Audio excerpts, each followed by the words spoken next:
ये पकड़ो अपनी ये माला, और इस माला के साथ साथ ना हमारी शादी भी टूट गई।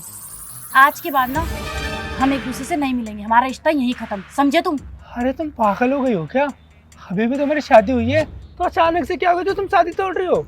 अचानक से कुछ नहीं हुआ। वो एक्चुअली क्या है ना, मुझे कॉल आई थी, मैं क्लर्क बन गई हूँ। ये तो ऑब्वियस सी बात है ना, अब मैं क्लर्क बन गई हूँ तो अब मैं तुम जैसे गरीब टीचर सिक्योरिटी गार्ड के साथ थोड़ी ना रहूंगी। ये रिश्ता यही खत्म होता है, तुम अपने रास्ते और मैं अपने रास्ते, समझे तुम? यार शीतल, कैसी बात कर रहे हो? मैंने तुम्हारे इंस्टीट्यूट में पैसे भरे थे ताकि तुम कुछ बन सको और हमारा फ्यूचर अच्छा हो सके, और आज तुम क्लर्क क्या बन गए? तुम मुझे ही छोड़ के जा रही हो? वाह, दिखा दी ना औकात। तुम जैसा 2 कौड़ी का आदमी ना और कुछ कर भी नहीं सकता, सिर्फ अपनी औकात दिखाने के अलावा।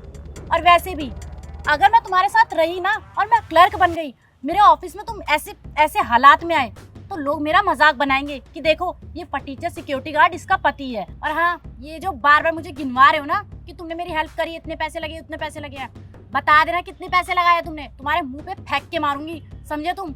आए बड़े। कैसी बात कर रहे हो तुम? हम दोनों तो एक दूसरे से प्यार करते थे ना, साथ रहने के सपने सजाए थे। हाँ, सही तो कह रहे हो, मैंने तो महलों के सपने देखे थे, पर ये है मेरा महल, ये कबाड़ खाना। अरे ऐसे घर में रहने से अच्छा है कि मैं मरी जाती, और अपनी औकात के बराबर की लड़की देखो, उससे शादी करो, समझे तुम? मैं निकल रही हूँ। अरे शीतल, मेरी बात तो सुनो। तुम्हारी हिम्मत कैसे मुझे टच करने की? हाँ, तुम्हें पता नहीं है ये जो तुमने हरकत किया ना, इसके चक्कर में मैं तुम्हें जेल में डलवा सकती हूँ। आज के बाद ना मुझसे कांटेक्ट करने की कोशिश मत करना, और ये जो हरकतें की है ना, सुधार लो इसे।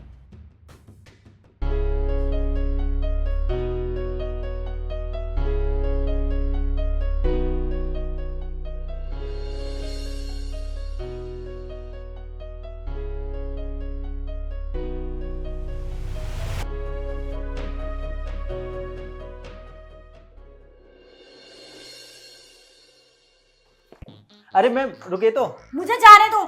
अरे मैम ऐसे नहीं जा सकती हो ना। क्यों नहीं जा सकती? मुझे सर से बात करनी है, मुझे बात करने दो। देखिए ना सर, इनको मैं रोक रहा हूँ, ये जबरदस्ती आ गए हैं। कोई बात नहीं, तुम जाओ, मैं देख लूंगा। सर, मेरी इसमें कोई गलती नहीं है, इस केस में मुझे फंसाया जा रहा है, ये झूठा केस है, मैंने तो ऐसा कुछ किया भी नहीं है। और सर मुझे नहीं पता, मैंने तो ऐसा कोई साइन भी नहीं किया, मुझे खुद समझ नहीं आ रहा है ये फिंगरप्रिंट्स मेरे कैसे आ गए उस पे। सर आपको सुनाई दे रहा है, आप कुछ बोल क्यों नहीं रहे हो? फंसाया जा रहा है, और तुम्हें? संदीप, तुम आईएएस ऑफिसर कैसे? वैसे ही जैसे तुम क्लर्क बने थे, मेहनत करके। मैंने भी मेहनत की और आज मैं आईएएस ऑफिसर हूँ। अच्छा हुआ संदीप कि तुम आईएएस ऑफिसर हो। अगर तुम्हारी जगह कोई और होता तो वो इस केस में मुझे झूठा फंसा के जेल में डलवा देता। देखो संदीप, तुम तो जानते हो ना मैं कैसी हूँ, मैं ये सब नहीं कर सकती। प्लीज़ तुम इस केस को बंद कर दो। नहीं शीतल, मैं ये केस रद्द नहीं करूँगा और तुम्हें सजा मिलके रहेगी। मतलब तुम उस गलती की इतनी बड़ी सजा दे रहे हो मुझे? मतलब इस बात को तुम अब इतनी पर्सनल लेके जाओगे? तुम्हें पता नहीं मेरी पूरी लाइफ स्पॉइल हो जाएगी संदीप। Shut up! इसे मैं कोई पर्सनल लेके नहीं जा रहा हूँ।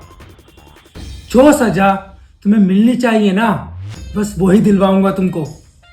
और हाँ, जो कुछ भी तुमने मेरे साथ किया था ना, वो तो मैं कब का भूल चुका हूँ, वो लाइफ में बहुत पीछे छोड़ चुका हूँ। लेकिन जो तुमने ना मेरे देश के साथ किया है, उसके लिए मैं तुम्हें कभी माफ नहीं कर सकता। तुम्हारे घूस लेने की वजह से 100 लोग पुल के नीचे आने से अपनी जान गंवा बैठे।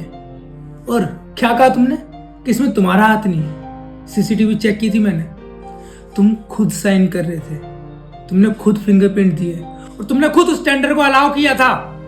और तो और वो जो पैसों से भरा बैग लिया था ना, वो भी साफ साफ नजर आ रहा है सीसीटीवी कैमरे में। इसलिए तुम्हें सजा दिलाने के लिए इतने सबूत काफी हैं। बाकी मुझे पहले ही समझ जाना चाहिए था, जो लड़की अपने पति की नहीं हुई वो इस देश की क्या होगी। गिरगिट हो तुम, गिरगिट। जगह देख के अपने रंग बदल लेती है। खुश था तुम्हारे लिए, कम से कम तुम अपनी नौकरी तो ईमानदारी से करोगी। पर तुम्हारी बदकिस्मती वो भी तुमसे ठीक से नहीं की गई। खैर अब इस बहस का कोई फायदा नहीं। जो तुमने गुनाह किया है उसकी सजा मैं तुम्हें दिला के रहूंगा। संदीप, अरे यार इमोशनल ड्रामा मत करो मेरे सामने। बाहर पुलिस खड़ी है, तुम्हारा इंतजार कर रही है। जाओ निकलो यहाँ से। Get out.